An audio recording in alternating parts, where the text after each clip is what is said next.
And then before you ask, you have a policy that I'm working on that I do need help with. Yay. Okay. Yeah, I need a little help on a couple of things too. Okie dokie. Today is today the last day of April? Yes. Yes, it is.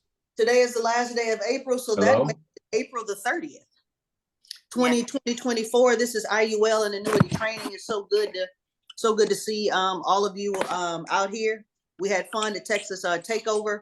I had to take off last week because I had to go to the annual NABO convention, which stands for the National Association of Women Business Owners. Who cares about that? But it's good stuff, right? So because I'm trying to get into a more lucrative net worth market, right? Just passing me around, for premium financing deals, infinite bank and stuff. You know what I'm talking about. Absolutely. And if you need help with any of those, I like call.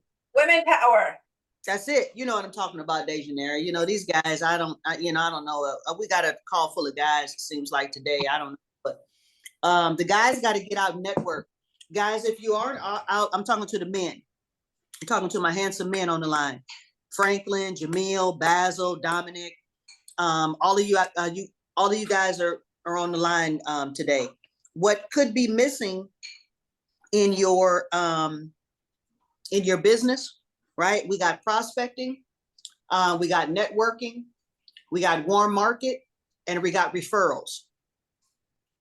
If we aren't dapping, and that's why I recorded this because there's no way that I can remember all this, but if we aren't tapping into all four of those sources, I'm not saying that we're losing, but we could possibly be, helping more people, right? So networking is something that is huge, and needed. Is there, and I'm gonna get into the presentation in a second, but is there anybody that is doing all four of those components? And then if not, you may want to add networking. But who's doing all four? I'm just curious. Can you name those four again real quick? Because I'm pretty sure I'm doing most of them. I knew you was gonna make me say him again. Dominic wrote him down because he's good. I did. You said it too fast, and I missed it. God, Dominic. It's networking, referrals. I have networking. Networking, referrals, prospecting. Come on, Franklin. It's networking, referrals, prospecting, and there's the fourth one I forgot now. Leads. You say marketing or something? No. Was it leads? Oh no. No. Warm market. Warm market. I got half of it. All right. Yeah, I'm doing all four. Gotcha. Somebody It takes a village. It takes a village. It does. Only Tuesday. So guys, who's doing all four? Well, what I want to say real quick is that's what Jamil and I are trying to establish with the Discord. We're not we're learning, we're learning how to, right? But that's the idea behind the different sessions that we're doing in Discord. We have growing your referral network. We have small business reach out. We have social media recruiting. So those are the three sessions that we have right now. What you just made blossom in my brain is we don't have a warm market session, and we need to add that.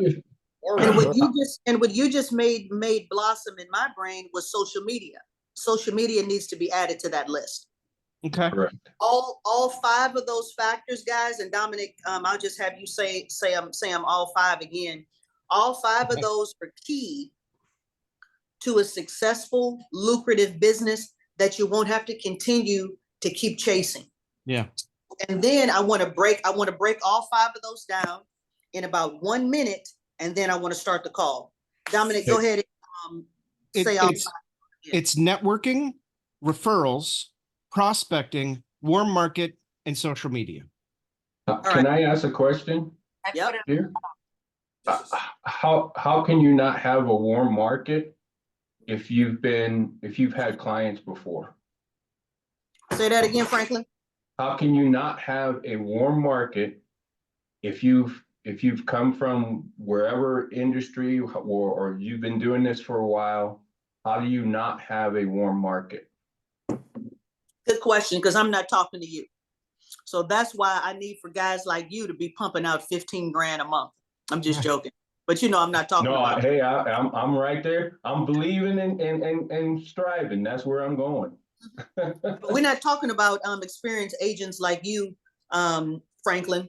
That's why I added warm market, Mhm. because we're talking about, a inexperienced agent, Right. or maybe like a part-time agent, But the person who helped me with that, when I first started in health insurance, Mhm. was a young guy who said, if you don't sell to your family and friends right away, but you use them as the part of your warm market to build up, because they're going to refer you to people that you know. Yep. Most of the time. Mhm. Most of the time you have some type of relation, whether it's distant, I know somebody who knows somebody, type thing, and Mhm. they can connect you. And then the other warm market is once you have 1 to 5 customers or clients, that begins your warm market, and you tap into their sources even from the time that you do that application, and you say, is there anybody else I can help? And those are Mhm. that was just Yep. really Absolutely. Yep, I agree. Let me Franklin just helped me break down two of those components that I wanted to elaborate on. So let me just do the other three. Wait a minute, let me text Jose and ask him, get his buns on this call. Hot cross buns. Huh? Hot cross buns. Exactly. Okay, just send a text to him. All right, so prospecting. Let's just break down prospecting, because prospecting could be all across the board. Prospecting is social media. Prospecting is leads, even though we don't buy leads over here, but prospecting is leads. Sure. Prospecting is also, as Jamil said, getting out of the house and touching grass. That's so cute. And going and talking to different, businesses, which is kind of cold market outreach, however you want to say it. But that's also prospecting. The webinar I do on Tuesdays for small businesses where I talk about retirement. I was just about to say, Yeah. any social media group outreach Yep. is prospecting. I'm about to do that too. Yours is today at noon, 2:00 No. Eastern. 1:00 my time. Okay, I got Yep. it. So that's prospecting, right? I think we've killed it there. Referrals, that's pretty much self-explanatory. What's the other one on the list? Social media, that's self-explanatory, especially with Right. the new Discord channel. Right. Everybody knows what social media outreach is. What's the next one? Warm market. market, yeah. Warm market is this, guys. Warm market is so tricky, but warm market is not necessarily your family and friends. But I like what Franklin said, because what I'm doing with Jose is we're talking to his mom and dad. Jose is a lot younger. I think he's about 24 or 25. So we're talking to his mom and dad and his aunt and his uncle that are business owners, because these people are influential. Right? So when we talk to people in your family that are influential, this is the way that we're going to approach them, because we're not necessarily trying to sell them anything. We're just trying to say, hey, Uncle Rob, listen, I know that you know that I sell insurance, but I'm in this new training program to help people retire without paying taxes. And I wanted for you to take a look at it. I have 4 outside, training, appointments that I have to do. And so I just chose you, right? Because you're a business owner, you know what you're doing, and you know what you're talking about. If you can just listen, to the presentation, it probably take me and my trainer. Let me see if you guys would like to come to thank you so much. right? And so I'm just saying example. I got caught up by Dominic's message because that's just how Oh, sorry. my train of thought is. No, it's okay. And so you just kind of go through a example of that, right? With your, with your person of influence, just let them know, listen, I just respect you. I got to get this training done. Let them know that you value, their, opinion, whatnot, blah, blah, blah. And just let them know if they can just hop on a call so that, you can get done with your requirement. We knocked out about 5 or 6 appointments, Dejanera, and so hopefully we will be closing about 2 or 3 sales this week. So that's just how it goes, guys. It's just like that. So that's just how you can use your warm market to, of influence to make sales.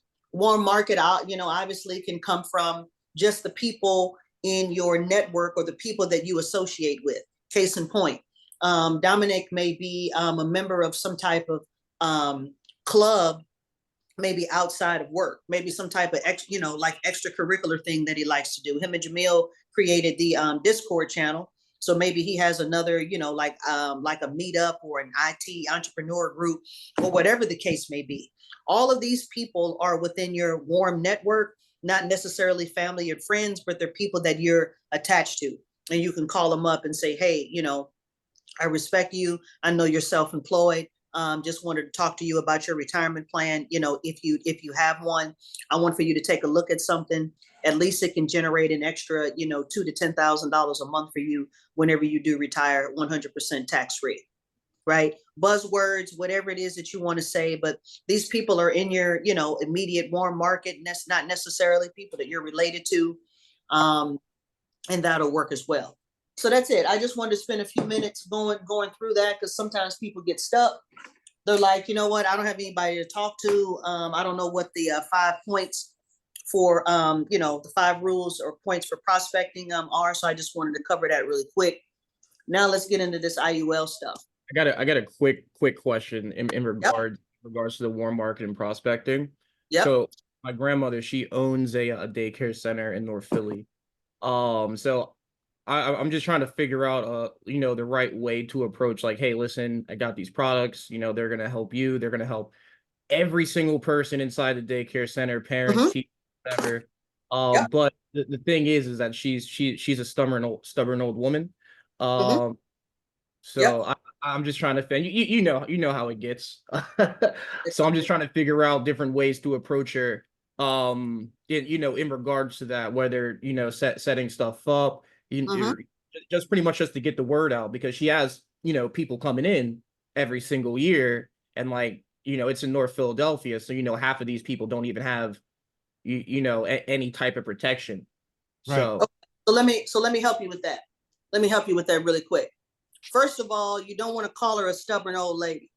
I mean, that's the first thing you don't want to call her. Like when you get on the phone with your grandma, hey grandma, you need to quit acting like a stubborn old lady. That's the first thing, grandma. well, I wouldn't say that to her. Not to our face, right? Not to her face. But I would say this to her, seriously. First of all, I wouldn't even get on the phone with her by yourself.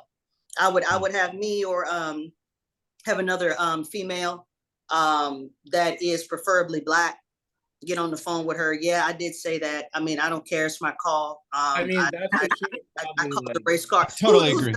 Totally agree. 100%. 100%. Is that Lorraine laughing? I mean, it's just, it is what it Yes, is. that was me. This is why I'm not in corporate America anymore, guys. This is a freedom that you can have on your call, because I love it. That's it, Lorraine, because you can't say things like this, and you can't express yourself in a way that can help the masses, and you won't get everybody, offended. This isn't, I'm telling this straight up. I'm trying to help Jamil, and him getting on the Rana getting on the phone to talk to your grandma is not gonna work, honey. That ain't gonna work. Oh yeah, especially from Philly, and North Philly at that. I'm originally from Philly, so there you go. No, that ain't really, Franklin. She really don't even want to hear from you. No, you sound too. Because I'm from Germantown, and that ain't right. Oh, you're from okay? Yeah, my grandfather's from Germantown. Yeah. Hello, So Jamil, do you feel me, honey? Yeah, no, absolutely, 100%. Yeah, so just get somebody on the phone that, you know, is a professional Black woman that can talk to your grandma, that can, that can go up and that can go down. You know what I'm talking about? And speak and speak her language and let her know, listen, there's some products and services that we have to offer. Number one, through Aflac, that you think that her employees would be able to, benefit from. Right. Two of the one of the product, one of the products that you offer may be able to serve her, but one of them, the retirement product that you know for a fact isn't going to be beneficial to her. So you Right. kind of need to talk to your grandma, like in the terms of that you already know what she needs. I mean, like her herself, she's like stacked up with annuities and everything. So like she's been Yeah. taking like, but like business wise Right. like her employees and everything like that. Mhm. And the parents, they like 90% of them don't have it or either don't have a clue that it exists. Yep. So that's what I think will be beneficial for her. Okay. That Have somebody else call her, okay? I mean, I said this, I was in the Discord the other night. It was me and 3 women of color. And I said, listen, the 3 of you can talk to communities that I can't in ways that I can't and connect with them in ways I can't. Like, that's a thing that is true about financial advising. I mean, it just is. And I don't think there's anything wrong with that. I don't think you have anything to feel bad about. Totally agree with you. Most of the time, it's really about race. It's about culture. And- Exactly. That's what I'm saying. Like that you can talk to them in a way. Right. Exactly. Right. Yeah. Yeah. hey, Jamil, I can help you. Daycare and early childhood education is my wheelhouse. I came Oh, from really? them. I have several networks that are consisting of women who still own several franchises of daycares. So Put my that's in chat. Go ahead and shoot me a text. We can set up something. I took a loan from my grandmother, so I'm going to pay her back before I talk to her about anything.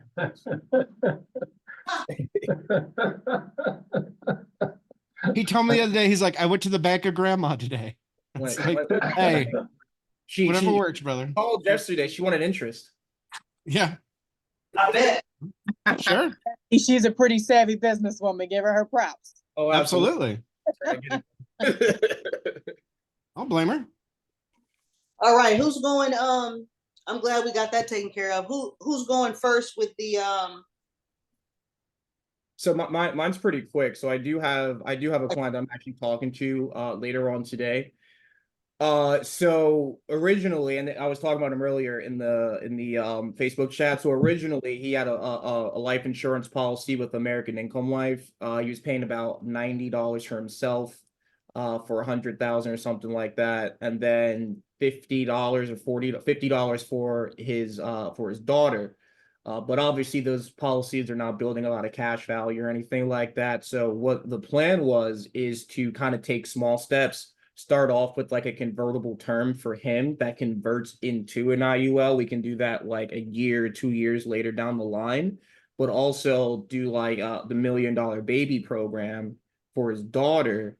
So he's still in that 150, that $150 range. What I'm trying to figure out is that is that like a sound idea, and how would you approach that in regards to all the factors?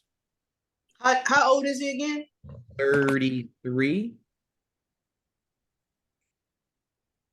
And you said he has a child? Yeah, he has a child. Okay, well, most definitely we're gonna look at the child for the IUL. Yes. And so is he your client already? He's been a client, but he doesn't have any business with me that's active right now. Okay. So we're putting stuff together today. We had a conversation last night, but I just want to figure out, I want to do it, make sure we're doing the best thing possible. Okay, so does he have any life insurance right now? Yeah, but he's gonna get rid of it because it's not building any value. He's paying too much for it.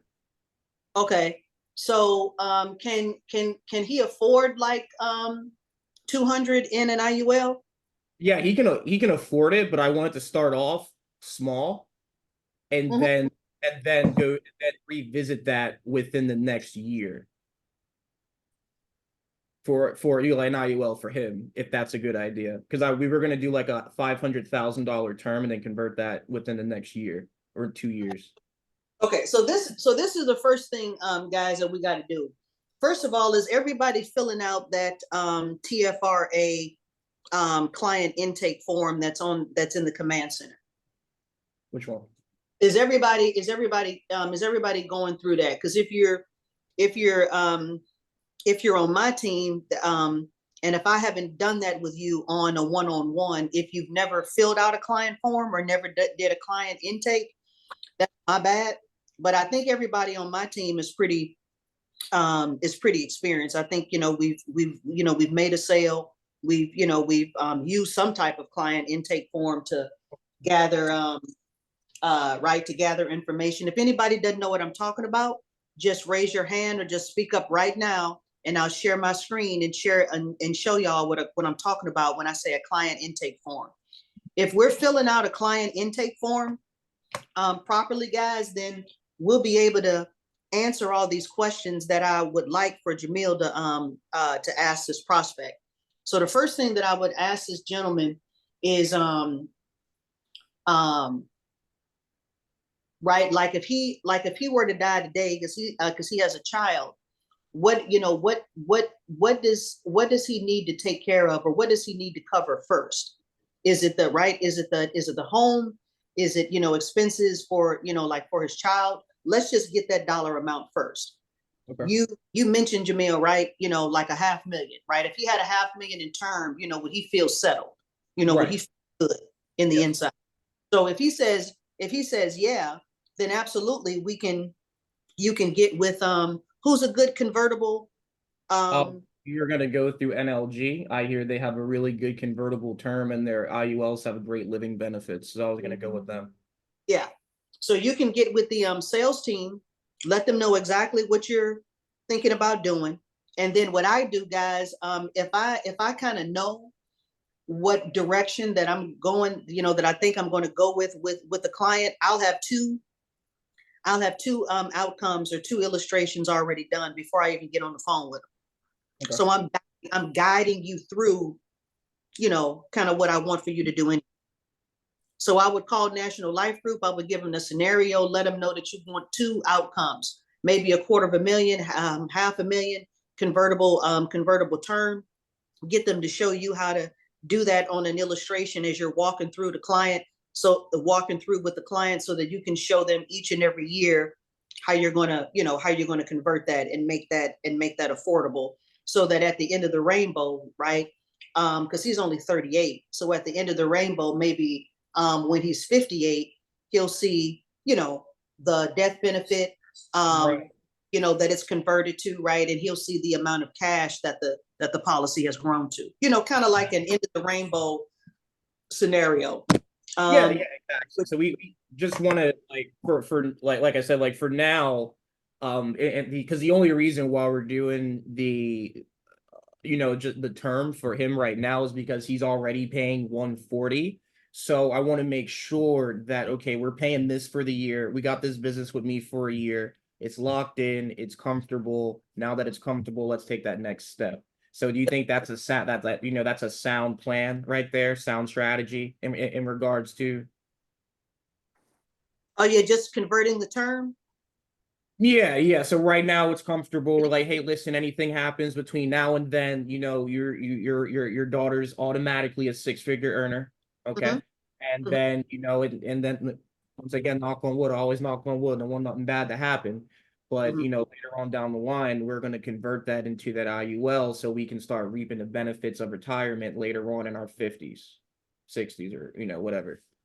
Are you trying to sell him two products, right? No, not right now. No, I'm just selling him the term to convert later. And then his daughter, we want to do a $1 million baby policy for the daughter. So she's already maximizing that growth from day one. Right. So there's two policies, right, sweetie? Yeah. Two. Okay, yeah, two policies, daughter and him. See, don't be confusing me. I keep telling you I'm getting old. Stop that. What are you like, 25, 26? Okay, but I'm getting older. So while I'm listening to you and I'm trying to gather this, Franklin, tell him to leave me alone. I got too much on my mind. Franklin's like 18. I don't know. I'm the oldest one in here. Okay, so two separate policies then. That's Yes, what we. ma'am. Okay, I Yeah. just want. Yeah. So I would, right? So you already know how to do the $1 million baby. I would kind of walk them through that, right? If the child is less than 3, we already know $60 a week, $50 a week, boom, right? Child's 7. So how much would 100 be suffice? She won't be a millionaire. You just got to play with it. Will be like a 900,000-aire? No, no, because she's already 7. So you're only doing $1,200 a year. And you're gonna have to stretch that out. Okay. So you're gonna have to. She's already 7. So Well, instead of doing 20, be 40 years then. yeah. So she's gonna have to pay until she's gonna be eligible for college in 12 years. Right.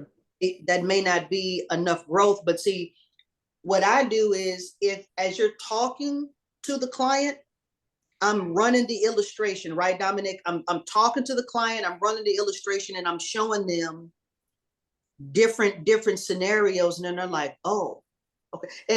And what you're doing is educating the client, and then you're showing them that you're an expert. Right. Man, he's throwing around and tweaking these numbers. He just showed me $500,000, then 880,000, then 600,000, right? So just kind of get the client to decide in the middle by making them the conductor of their own ship. Okay. You follow me? But no, Right. your question, $1,200 a year for 13 years ain't gonna make no 7-year-old no millionaire by the time they 65. How much do you think it's going to accrue by the time where? I don't know. I'd say $100 a month until 7, that's 10, it's 11. So that's 11 years, 18. I don't know. I mean, we could look at it, and then Basil, while I'm running this illustration for Jamil, I'm gonna test my wits and see if I can do 2 things at one time. But I'm gonna start this illustration now for him. Hey, would you recommend putting in more money for that type of policy? And what Yeah, if we use it for if he can afford it. So what if we want to just structure it for maybe college, right? Would that be feasible? I don't understand what you're asking me. It all depends upon what he can afford. Right. So what if we put, we're obviously we're not going to see $1 million if we're only putting in 100, right? But let's say we're putting in 100. I think she's 7, she's 6, she turned 7 in October. But let's say that we're putting in $100, and over the next 10, 15 years, do you think that would be enough for, college, down payment on a house, different stuff like that? Okay, again, when I don't and this is it's just a generational thing, right? I like speaking in, it's so general because I don't know, right? That's the reason why you got to ask your client how much would you feel comfortable. Can everybody see my screen? Uh-huh. Yes. You got to ask your client, right? And this Yeah. is just discussions with your clients. How much would you feel comfortable in having for, what's the little girl's name, and having for so and so's, college savings fund, right? What would be a good dollar amount that you would feel comfortable in having by the time she's 18 or 19? Right. Ask them, because whatever we think is a good dollar amount may be too high or too low for them. Okay. So that's why I always do. What's wrong with the internet? Okay, here we go. That's why I always illustrate. Right. And when you're saying that as well, we put that number in there to show them the illustration so they can actually see the visual. If that was a question, then yep, that's pretty much what I do. Yep. Yes, it was. Thank you. And then another thing, like in regards to, in regards to the IUL, right? When you are picking the indexes that it's going to attach itself to, because I noticed like over time, sometimes like the numbers change, the rates change or anything like that. Are you like, what do you want to pick like the highest numbers, or like how does that really, if you Are want to you like, are you talking about down, are you talking about with the asset allocations? yeah. So in regards to like, if you're putting, if you're doing for like Barclays, Dow Jones, S&P 500, whatever you're putting that, you're putting that percentage into. What No, yeah, right there. So like what are, because see like the S&P is 7, and then we have Barclays at 5. I get So it. So let me answer your question. So when I run the illustration, the good thing about these illustrations, and this is for everybody, guys, this is all a default preset. So you don't have to change any of these numbers. However, though, Jamil, when I'm creating the application and when I submit the application, right now, I just know that the S&P is outperforming the Barclays Trailblazer right now. right. So I just put on the application, I put everything 100% S&P. But on here, when you're running the illustration, you don't change any of these crediting options. Okay. I hope that makes sense. So when you're doing the application, so does it change like from the illustration to the application if you're putting everything for S&P? What do you mean? Does what change? So like does the growth kind of change in regards to the illustration that you showed the client versus what the application says? So like the illustration has 50% S&P 500, 50% Barclays, right? So if we're doing 100% Yeah, S&P 500, but the illustration won't necessarily say that. okay. But go ahead though. I'm following Yeah. you now. Yeah. Yeah, so pretty much what I'm trying to ask, is it going to make like a big difference? Like, because let's say right now through the illustration, year 10, we built up, year 10, we built up 10,000, but let's say on the application, now year 10, we built up 14,000. Would it kind of work like that, or? No. It'll Changes? it'll come out right. Okay, I'm following you now. No, it'll come out to be the exact same. Okay. I just have to show you like what it looks like on the application. You would just put 100% of the allocation, right? So in this case, you would just put 100% of the $100 or the $1,200 a year in Right. the S&P. And you would select that on the application. I just would have to show you what that looks like. Okay. That's all. So here, let me see. Here we're assuming that they just want to pay premiums until age let me see, 7 to 20? I see 25, maybe. Okay. We can start this cash outlay, and you can change this at any at any time if you wanted to within the illustration. We can just make that 60. Pay it for 25 years. We can I'm just going to keep this at option A. I'm gonna make her, she's a female, right? Yes. The child, okay. I'm gonna keep this at option A, which Wait, is Carmen, if you yeah, said go you're ahead. gonna pay till for 25 years, then wouldn't that be age 32? Here, wait a minute. Let me see what I put in here.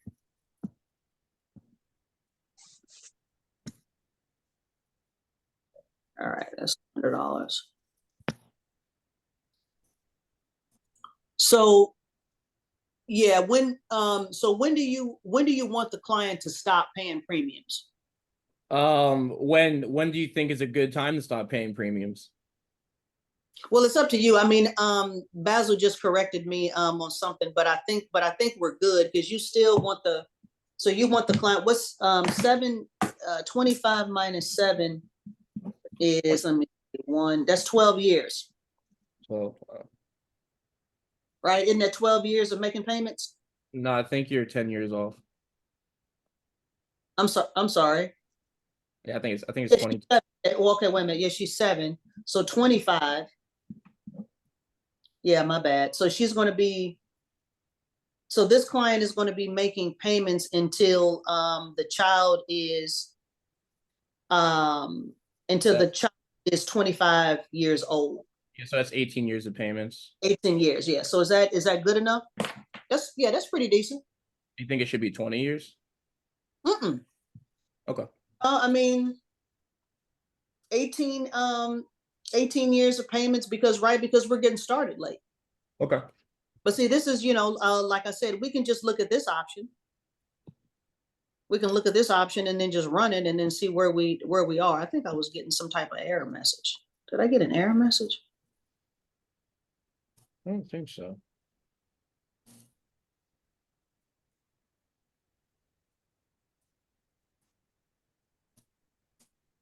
I know it's slow.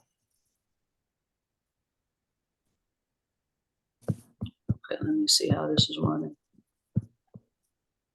Then we can at least just look at it. Okay, they're putting 21,000 in. So this is going to yield her about a little over 620,000. So now you pretty much know. Okay. So what's it look like in year, when she's Yeah. 20, When 26? college, yeah. It looks like at the age of 18, she'd have at 6%, she'd have a little bit over 26,000. At 6%, a little over 26,000. Uh-huh. That's decent for college right now. Inflation though. Yeah. So this is where you gauge with them, right? Where do you see that? Get ready to go. I'm just scrolling across from the age 25 to 18 years all the way to the net surrender value. I'm just scrolling across, Basil.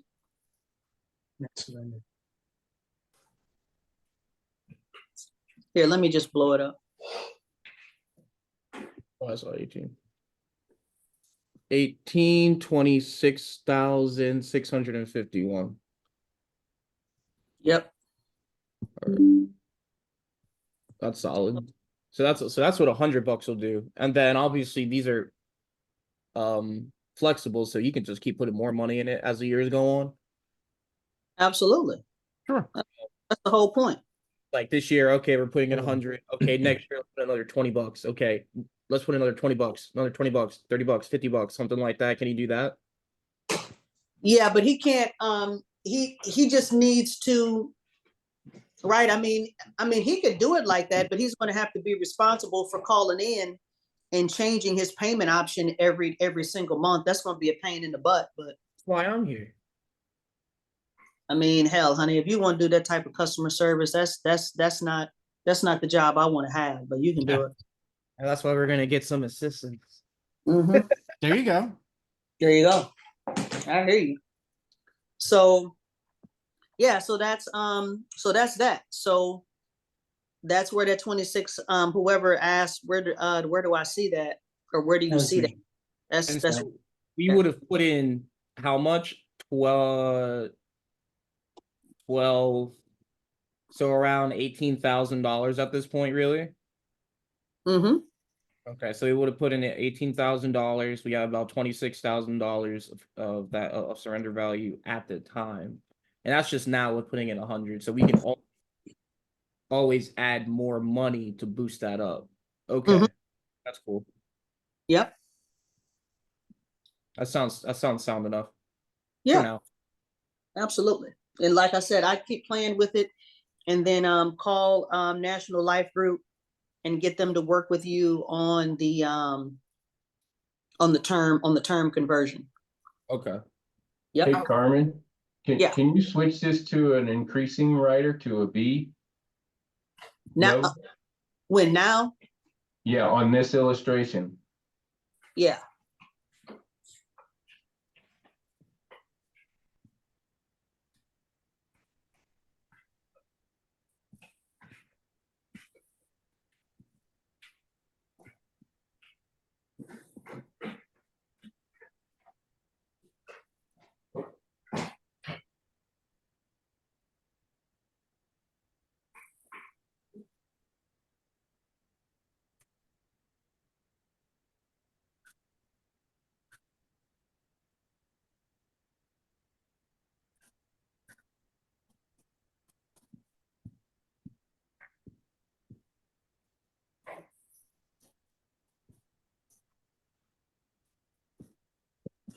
Then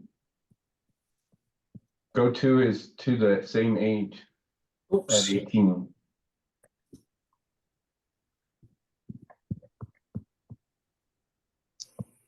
Okay, we already know that half of the death benefit, yep, half of the death benefit is gone. Right, but So we're gonna look at where the cash is now. right. But At eight. that's the reason why I did ask that, because I just delivered a policy on one of these similar. The child was well, she turned 5 while we were had everything submitted. So we gauged it off of her turning 5. And she ended up with, and I did the same thing. I did an A, and then I did a B. But because the dollar amount was more at the time of 18, what I looked at for the mom, single mom, was that she was going to have around a little over 55,000 at 18. Mm-hmm. And then the difference that was with B, and then the difference with A was, yes, the death benefit was more, but the surrender value or the loan value was less, same just like this.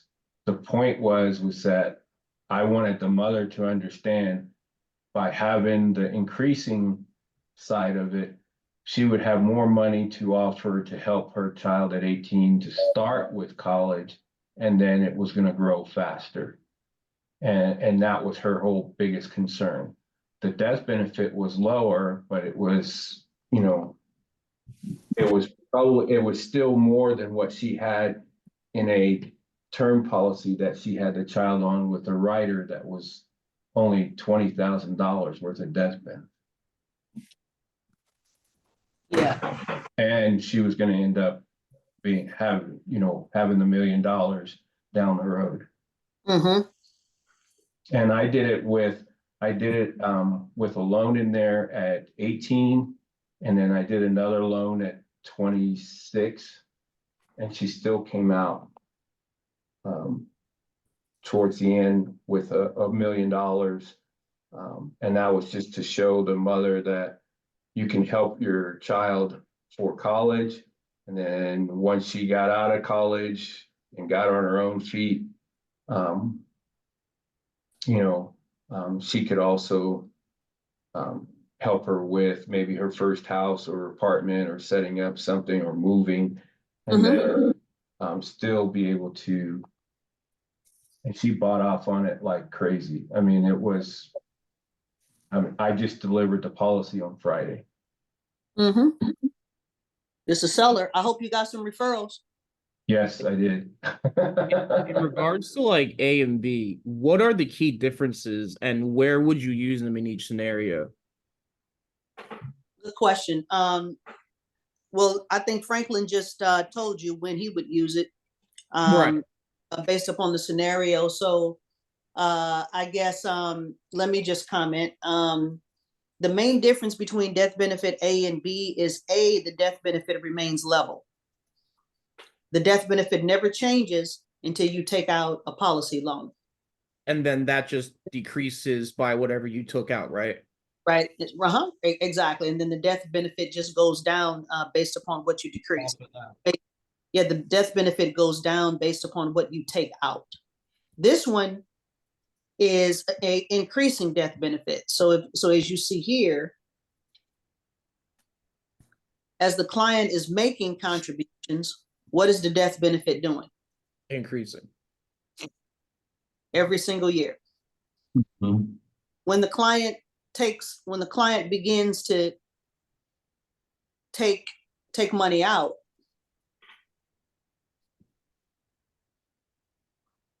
what happens? The death benefit decreases. So it's the opposite of what happens in the level. So if we have a death benefit A, we have a level death benefit of $500,000. We take out $5,000 a month for the next 10 years or so. That would just decrease it by whatever that we took out, and we still have that death benefit left for whatever, I assume. Say that again now? So let's say we have a death benefit that it's leveled at around $500,000, right? And now we start taking out, money, when we're 50 years old. We're taking out money till, for the next 20 years or so. Do we, Yeah. and then whatever's left over is still what we have for like our funeral, for like the death benefit is still left over for that, I assume. Yeah. If you die, your family is going to get your family is going to get the death benefit. So the insurance is going to pay you whatever amount that you took out of the policy, right? So the death benefit is always going to be your net minus policy loans. Okay. Now let's say that we run into a critical illness while we're taking out money. Yep. Do the living benefit, like, are there still living benefits that come into that, or are we taking out the money? Okay. Yep. So let's look at it. Let's look at how the living benefits would come into play. I don't like talking about it with this example because this is not a good example. Right. Let me get into another policy and then I'll show you another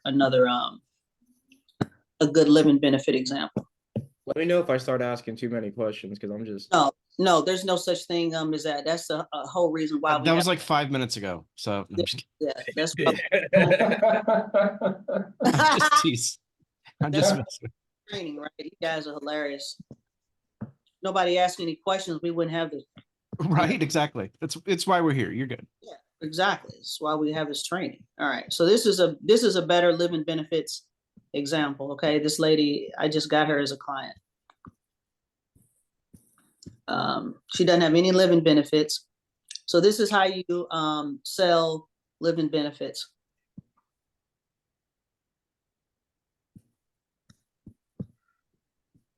So here they are. I think they're generally on page 12. So this is how they work.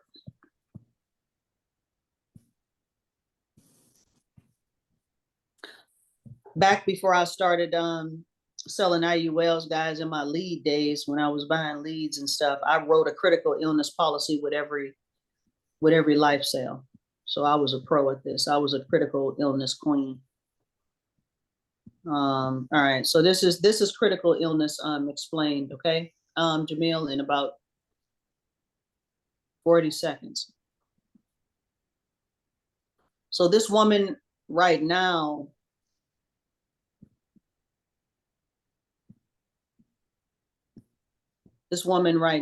is 52 right now. However, this illustration is given a hypothetical of her age at being 70, right? Because we don't want to give an example of her, having a heart attack or stroke like 10 years from now when she's 62. That's kind of morbid. So this is how it looks. Oops. But this is how it's explained. So if Deborah were to have a critical illness, hypothetically at the age of 70, and if her cash value was this, hypothetically the 54,000, and if she had a critical illness, Jamil, she would be eligible to pull all of this out 100% tax-free. And does that take away from the death benefit? Absolutely. Okay. If she had a chronic illness, this amount. Terminal illness, this amount. What's stopping her from taking that out irregardless?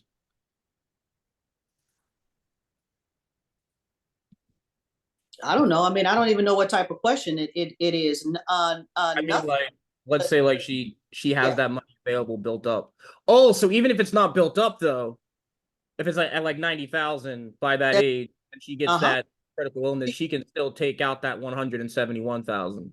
That's it. She has that right. As long as that death benefit is that amount down there that I scrolled, that I was on, as long as the death benefit at the time of the critical illness, right? As long as it's this, then for the terminal illness, then they'll give her more than what the death benefit is even stated at. Oh, snap. Okay. Right. Oh. And then the policy after that will just lapse. And then you just take the money and run because you're Yeah, I mean, because I mean, and I don't mean to sound morbid, right? But she's gonna, she's getting ready to die anyway. you're gonna kick the bucket. Might as well take the money. Yeah, so they just give her whole death benefit. Just prepay the funeral real quick.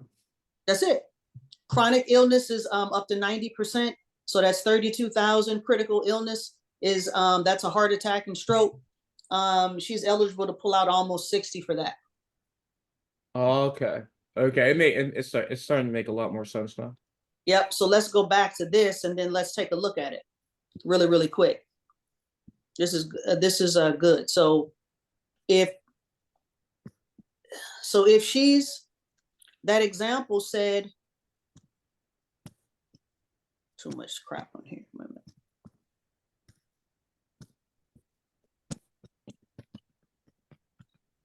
That example said 70, right? I believe so.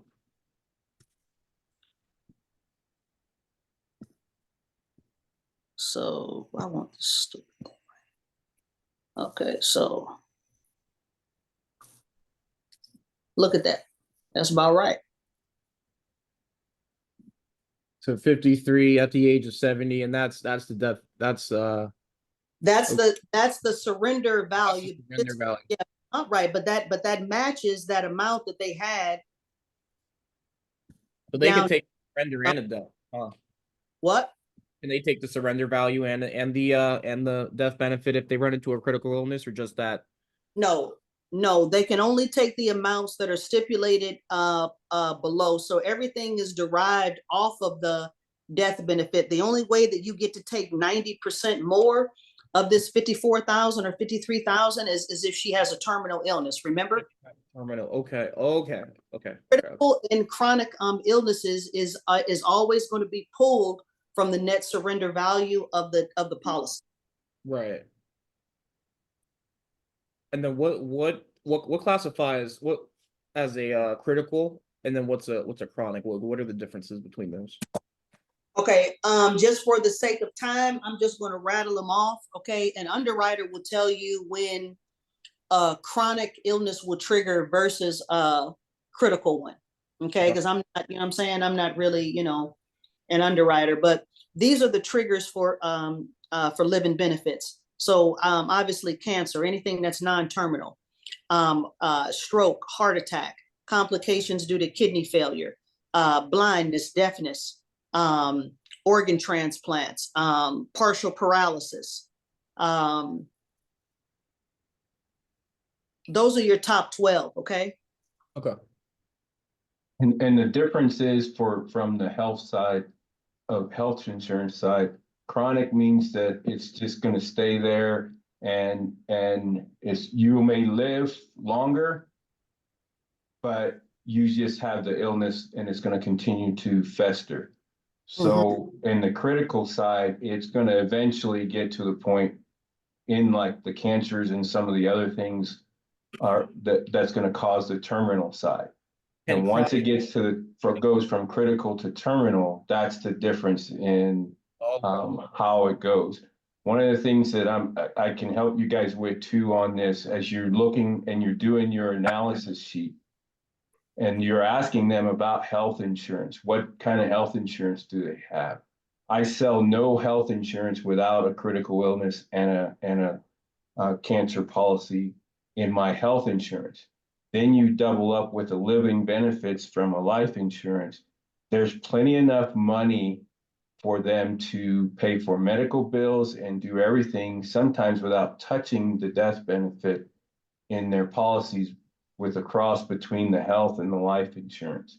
And you're doing that by helping their families, because now you're not leaving the family to pay those kind of bills after the person is gone, or is in a critical condition where they can't earn any more money or help.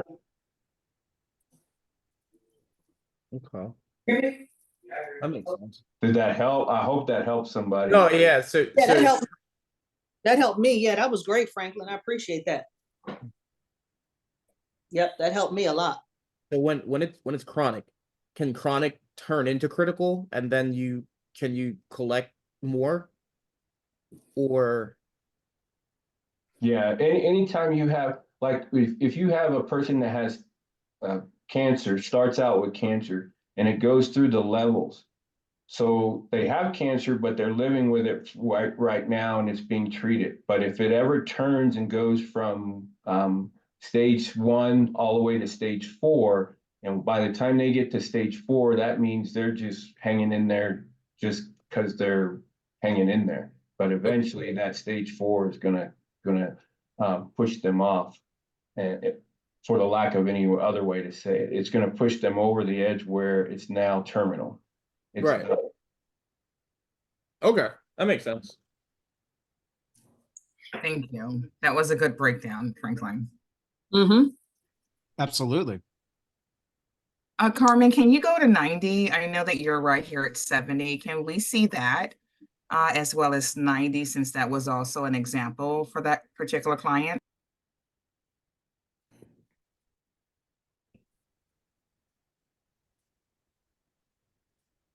Wow.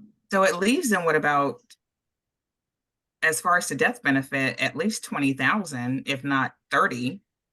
So why would it lapse out? And if they do become terminal, can they use the difference of the death benefit to bury that particular client, since she still has about a little bit more for her death benefit?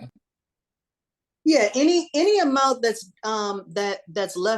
left over, regardless of the critical illness or terminal illness,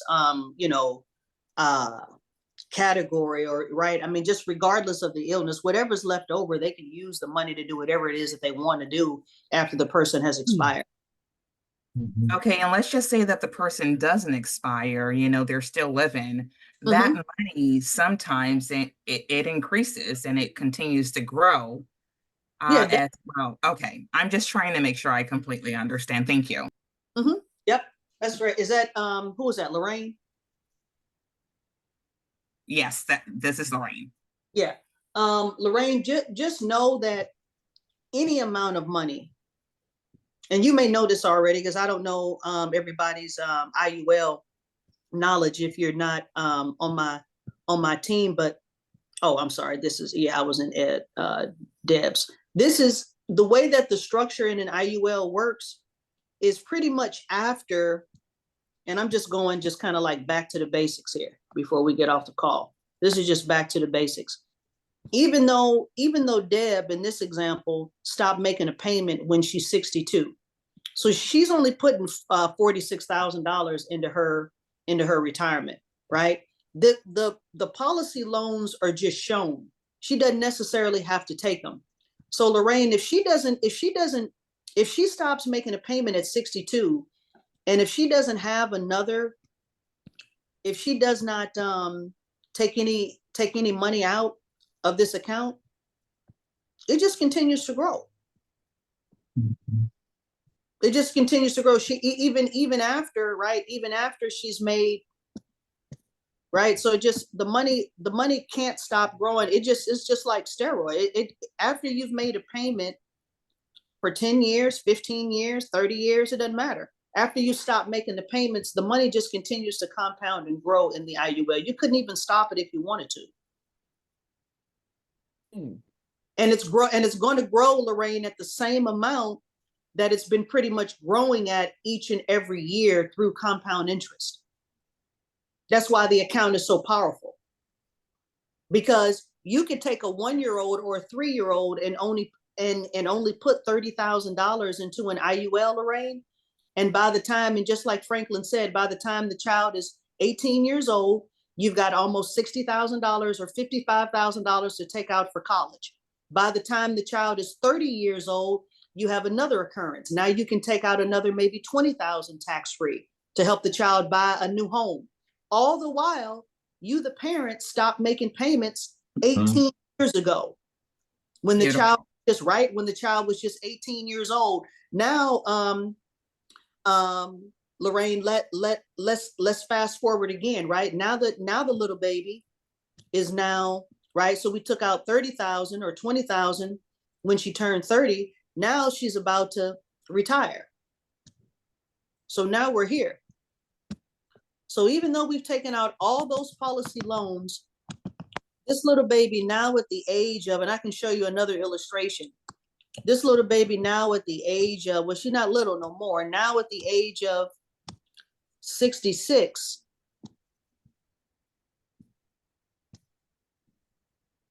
this isn't gonna say this. She has another $61,000 every single year, Lorraine, for 20 to 25 years, right, Franklin? Yes. Yep. 20, 25 years, Lorraine, and which will probably be over, you started at 2 or 3, probably over 780 tax-free. And all the while, Lorraine, you stop making payments all the way back up here. When a child is 18 years old. That's the power of the IUL. And that's amazing. And I've done, yeah, I think I've done one IUL, and I'm actually doing another one right now. I have the client signing the paper.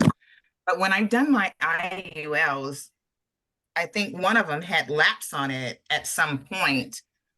But I didn't see yours ever say lapse from when you started all the way down to the end. So yeah, because you need to, you need to be doing the right illustration with the right company, and you need to fund this thing properly. If it's not funded properly, if it's not funded at it, at least the target premium or higher, it will lapse. There won't be any cushion for cash value, and there most definitely won't be any cushion for premium lapse. Right, can Dominic? you show me a scenario where one actually lapsed? Do you have any of those? So real quick before we get into that, like, Yeah. I think what we're approaching is a conversation about mechs. Just a little About bit. what? Yeah. Just a little bit, just like on the side. But what's important to keep in mind about this is, so the structure of the Are you payment. saying flex, Dominic, before we continue? No, MECs, MEC. Oh, okay. Modified endowment. Right, Oh, okay, yes, modified yeah. endowment. So there's That's another discussion. it's we a don't whole wanna other get to that. discussion. Yeah. But I'm trying to simplify things like real easily. It's important that when we structure these retirement accounts that they're not, there's always tax implications. They are tax-free retirement accounts, but remember there's still taxes on distributions due to like capital gains and stuff. But what's important is that the client's future income is protected. And so whenever we're structuring these illustrations, the structure on the back end wants to protect that future, right? As much as it can. I mean, when you're predicting 30 years in the future, it's basically impossible, but we're doing the best job that we can with back looks and whatnot. So that's why we do multiple illustrations. It's why we always compare A to B and even sometimes A convert to B. Because the right answer isn't the right answer for everyone. Because depending on age and depending on when they start the distributions, what other investment accounts do they have? What's their savings look like? What's their family structure? Somebody that has kids has very different needs from somebody like me who doesn't. We have completely different needs. So I think the answer is doing those different comparisons, making sure that we are comparing A and comparing B, and understanding the difference. Like one tends to be better for us, one tends to be better for them. That's not universal either. It's just how it, tends to go. And making sure that we aren't turning it into a mech. And I think that's probably what the lapse was trying to protect against, not turning into a modified endowment, because again, modified endowments might be the right choice for some people, but there are tax implications that have to be understood. And let me help out let me help Yeah. out here because we're almost, because usually sometimes we go over, but I gotta take this little boy to school. Gotcha. But Lorraine, what Dominic is trying to express is that when you, first of all, you can't the policy would turn into a modified endowment contract if you overfund the policy, not if the policy is in jeopardy of lapsing. So Right. let me Right. just take this one step further, okay? And I'm not going to, and we can start this conversation off this way next week. But and I just brought this up just for definition purposes, and you guys can Google this. But a MEC, a modified endowment contract, is a cash value insurance policy that has lost its tax advantages because the policy now contains too much money, Lorraine. So what's going to happen is that if an IRS gets a trigger of a policy becoming a MEC, then that means that it could mean substantially that all the cash inside of that IUL is now taxable. First off, let me just clear the way for any alarm. All of these policies, Lorraine, when we're doing the illustration, I don't want to alarm anybody, Basil, everybody on the line. There's a button on every single policy. You guys probably haven't even noticed it. That makes sure that these illustrations don't turn into a MEC. Yeah. Right. So and Fidelity will send out a letter whenever there's substantial cash value in the policy that is increasing or not increasing the death benefit, to where they're like, okay, this is surpassed a life insurance vehicle. Now this is, if you don't do one of two things, Mr. and Mrs. Client, which is either decrease the amount of premium that you're putting into this thing or increase your death benefit, then then this policy is no longer going to be considered a life insurance product. It's going to be considered an investment. Right. Right. And so, I'm sorry, I thought I was on camera. And so that's the only difference in a IUL turning into a modified endowment contract. But I don't want for you to worry about that, Lorraine, or anybody else on the line, because the illustrations are protected from that. There's no way, honey, they'd have to overfund this thing, and the average client that we talking to, if they don't want a premium financing deal, if their net worth in $5 million, they ain't gonna overfund no IUL anyway. And I'm Right. on the line. Right. Y'all better not tell nobody I said it. No, I just wrote it down. I just wrote it down. Honey, Yeah, you're on video. Sorry. that's okay. But you know what I'm saying.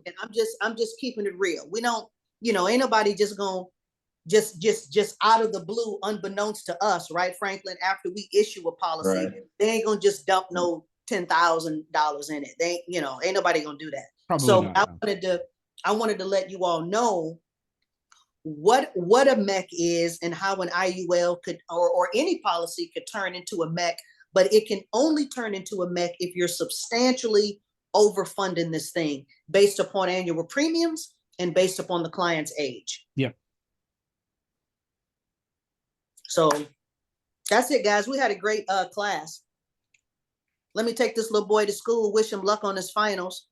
Good luck. Yeah, good luck, young man. He's already doing good. He's already have it. Yes. It's already happening. You guys, See you later, alligators. Right. you guys, this was a great call. Carmen, If can I call you after this? Huh? Can I call you after this? Yeah, you can. I'll be in the car. All right. Let me stop the video. Stop the recording, I mean. What did you say something to me, Carmen? Yeah.